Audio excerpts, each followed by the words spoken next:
Now, the number of people in the UK waiting for a decision on their asylum claim has risen to a record high. These are Home Office figures. More than 175,000 people are waiting for a decision on whether they will be granted refugee status. This is up to the end of June. That's up 44% last year. In December last year, PM Rishi Sunak set a target of clearing the so-called legacy by the end of the year. What made him say that? Bearing in mind, you know, the average at the moment that they are looking at is about just over 2,000 cases cleared a month. 2,000 cases cleared a month. So you'd get 24,000 in a year based on these numbers. 240,000 in 10 years. So we're somewhere in the middle of that. Based on these own figures, it would take about 7 years to clear this backlog. Ain't going to happen, right? I think we can all say that. Tony Smith is the former head of UK Border Force. As we conduct this conversation, Tony, it's worth reminding us this is our 1,700th conversation on this subject since we first started talking about it years ago. Nice to have you with us as ever, Tony. Interesting, these numbers. Are these all channel migrants, or do these people come from elsewhere that are on this backlog list? Yeah, hi Ian. I didn't realise it had been that many conversations. Not far off. Almost as long as the backlog, I think. Yeah, we've been going a long time on it, haven't we? Well, so there's three backlogs. There's the legacy backlog, which the government have committed to try and clear this year.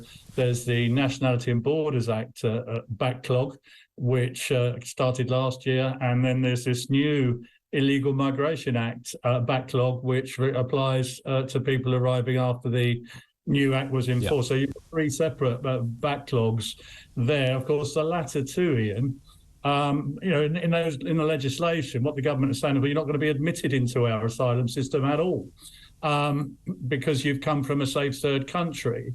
Now, you know, as time goes by and we're not able to remove those people because we haven't got anywhere to send them to, clearly, ultimately, they will be, I think, admitted into the asylum system or given consideration. Because for me, Ian, a case conclusion, and I did this when I was in UKBA, is either a grant or a removal.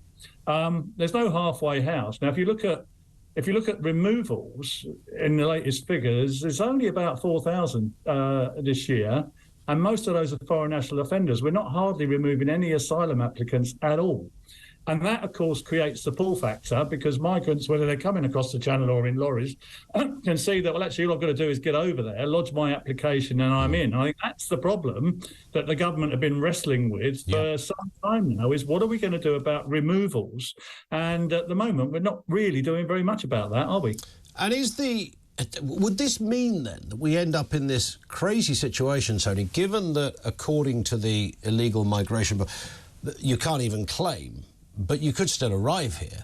Does that mean that they won't be added to the backlog number because technically there is no backlog waiting for a claim if they can't claim? Well, that's why I think that's a different backlog, isn't it? That's why I'm saying I'm talking about... It's another backlog, yeah, sorry. It's another backlog that doesn't technically exist because it's not a backlog because nobody's allowed to be here anyway. So it's a backlog of cases that have come in to be processed under the new law. There are certain things you can put forward under that new law, like there are exceptional reasons why you can't be removed to like Rwanda. You know, there will be casework flowing from it, but it'll be a different set of casework to the cases flowing from the last year's law or the before that. So you're ending up, Ian, with a vast number of a huge population of people here, which we would call are in limbo, really. Sure. It doesn't mean that we're going to let them stay here, but on the other hand, we haven't been able to find a way of returning them anywhere. And that's not unique to this country. There's quite a lot of people in the same situation in Europe, in America, and wherever else, where governments are reluctant to grant their way out of this, because you could easily do that. You could grant all of these and you clear your backlog. But then, of course, that just creates even more of a pull factor. So there does seem like to be dedicated line of effort on removals and returns agreements if we were going to get back control of borders, be that here or anywhere else. But I can see a Labour government coming in and doing just that, or at least with maybe 50% of this list, and saying, look, you know, what are the ways? We've looked at, don't worry, these are not rogue people. We have, you know, we haven't just said, yes, here's a green light. We've looked at the cases, and 50% are in straight away, so straight away we've halved the backlog. You can almost hear a politician saying that, Tony.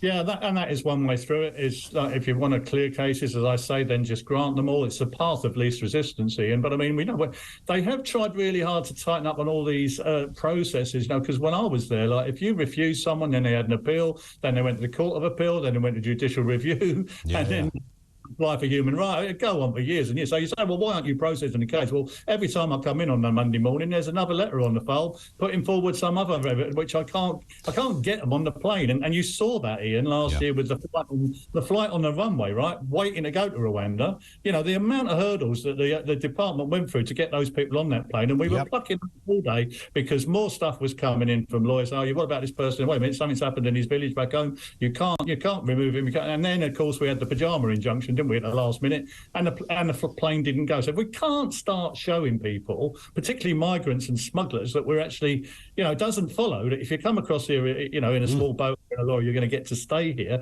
They're going to keep coming, aren't they? Indeed. Oh, yes. I mean, that is the basic reality of this story is exactly that. Tony, as ever, thank you. Tony Smith, former head of a UK Board of Force. I bet he's glad he's not in charge of that going on now. A Home Office spokesperson told us this. They said the department remained committed to reducing levels of immigration. Added, it is almost laughable if it wasn't so darn serious, adding that the system was working to encourage the best and the brightest to come to the UK. Well, that's a kind of slightly different argument, the best and the brightest. That's always been the case, that you want people to complement or supplement a workforce who are the best and the brightest. 175,000... Is that the answer then? Do you just go, I'll tell you what we're going to do? Right, OK, we're closing off everything now. No boat will come to these shores, but in exchange, we're going to grant 175,000 people status to remain. And then all of those people can go off. Where are they going to live, by the way? Where are all these people going to live? Where do they go after they all leave these hotels? Nobody seems to know the answer to this. But they will be able to go to work. Is that the game changer? Let these people go to work, grant them a big yes, and then start from scratch. But it's 175,000 people, the population of a town. And that's just at the moment. It's getting bigger. What is the answer? Is it now official the government will never solve